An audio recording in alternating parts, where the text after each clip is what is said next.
Tubebaza okubanga mukyekumidde ku Projan Media TV wano wosanga amawulire go agakagwawo.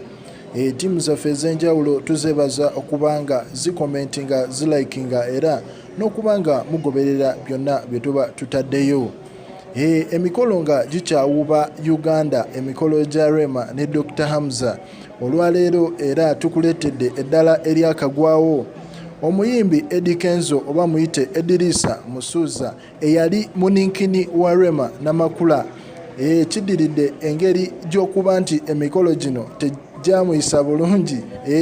Omusajja ono kimuleetedde okubanga essaawa ebadde ebulayo ntono okubanga emikolo gya Rema ne Dr. Hamza gigenda mu maaso. Omukulu ono Eddy Kenzo n'asalawo afulume ensi yattu Uganda. Naye kizibiddwa nti omukulu Eddy Kenzo yali yasaba okusisinkana omukulu Dr. Hamza naye kirabika nti tekisobose olwaleero kubanga alinnya ennyonyi n'agenda mu nsi ey'e Dubai. Agakagwawo galaga nti omukulu Eddirisa Musuuza ayina ekivvulu ky'abadde ayina okwatendinga. Naye ng'era nga mubimanyi nti ebifaananyi biyitiŋŋana wano na wali abantu bonna beebuuza omukulu Eddirisa Musuuza omukolo gwe gumuddusizza mu ggwanga oba ayina ekivvulu kye kyabadde committed okwatendinga.